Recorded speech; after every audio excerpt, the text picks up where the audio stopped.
Goeiedag julle, Rihanna weer saam met julle van die Bybel in 1 jaar. Vandag gaan ons saam tyd spandeer uit Genesis 42. Hierdie hoofstuk neem ons terug na die verhaal van Josef en sy broers. 'n Verhaal wat vir ons wys hoe God agter die skerms werk, selfs wanneer mense se planne verkeerd is.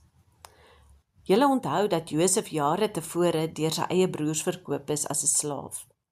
Hulle was jaloers op hom, kwaad oor sy drome en het besluit om van hom ontslae te raak. Vir hulle was dit waarskynlik iets wat hulle wou vergeet. Hulle het eenvoudig net aangegaan met hulle lewe en gedink die saak is nou verby. Maar God vergeet nooit nie. Mens kan nie van 'n mens se sondes af weghardloop nie. Nou lees ons dat daar 'n groot hongersnood oor die land kom. Jakob hoor dat daar kos in Egipte is en stuur sy seuns dan om graan daar te gaan koop. Wat hulle nie besef nie, is dat die man wat oor die kos in Egipte regeer, niemand anders is as hulle broer Josef nie. Josef herken hulle dadelik, maar hulle herken hom nie. Hier sien ons dat Josef nie wraak soek nie. Sy hart is nie vol bitterheid nie. Hy wil eerder graag sien of sy broers verander het. Daarom toets hy hulle. Hy praat streng met hulle en beskuldig hulle dat hulle spioene is. Hy sê dat hulle moet teruggaan en hulle jongste broer Benjamin bring. En dan intussen hou hy vir Simeon agter daar in Egipte. En skielik gebeur daar iets baie belangrik. Vir die eerste keer in baie jare begin die broers praat oor wat hulle aan Josef gedoen het.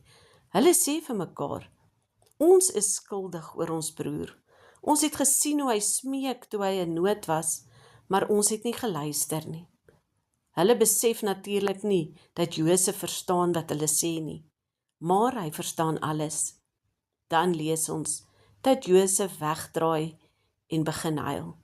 Nou hierdie het my hart diep geraak, want hier sien ons hoe God met mense se harte werk. Jare lank het die broers waarskynlik probeer om hulle skuld te ignoreer, maar nou, deur moeilike omstandighede, maak God hulle gewete wakker. En dit leer ons iets baie belangriks oor die Here. Sy doel is nie om ons te vernietig nie. Sy doel is om ons harte te herstel. Baie keer gebruik God omstandighede, krisisse, moeilike tye of selfs konfrontasies om ons te bring na 'n plek waar ons eerlik kan wees oor ons lewe. Nie omdat hy ons wil verneder nie, maar omdat hy ons wil genees. Nog iets besonders gebeur in hierdie hoofstuk. Josef stuur sy broers terug met kos, maar hy laat ook hulle geld in hulle sakke sit, sonder dat hulle dit weet. Nou hierdie wys vir ons iets van God se karakter. Selfs wanneer hy ons konfronteer met ons sonde en die waarheid, wys hy nog steeds genade. En wanneer die broers dan uiteindelik die geld in hulle sakke ontdek, raak hulle bang en sê, wat het God aan ons gedoen? Hulle begin besef dat God besig is om iets in hulle lewens te doen.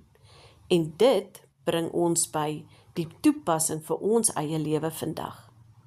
Eerstens wys hierdie hoofstuk ons dat ons nie ons verlede kan wegsteek nie. Dinge wat nie hanteer word nie, kom uiteindelik weer na vore. Maar wanneer God dit aan die lig bring, doen hy dit sodat herstel kan kom. Tweedens sien ons dat God selfs moeilike tye gebruik om ons harte sag te maak. Die hongersnood was nie net 'n ramp nie. Dit was ook die begin van versoening vir hierdie hele familie. En laastens sien ons in Josef 'n pragtige prentjie dan ook van Jesus. Josef is deur sy broers verwerp, maar later word hy die een wat hulle red van hongersnood. Net so is Jesus verwerp deur mense, maar hy het die redder van die wêreld geword. Genesis 42 herinner vir my en jou vandag, dat God altyd besig is om agter die skerms te werk. Hy werk in mense se harte. Selfs ons foute wat ons in die verlede gemaak het, kan deel word van sy plan om ons na vergifnis, herstel en 'n nuwe lewe te bring. Nou vandag wil ek jou vra, As daar iets in jou lewe is wat jy dalk verkeerd gedoen het, en wat jy hier diep binne jou menswees wegsteek vir die wêreld, wil ek jou aanmoedig om dit na die lig te bring, en toe te laat dat die Here jou kom vrymaak en kom herstel. My gebed is vandag regtig, dat elke een van ons regtig sal oop wees vir wat God in ons harte wil doen vandag. Julle moet 'n mooi en geseënde dag hê. Totsiens.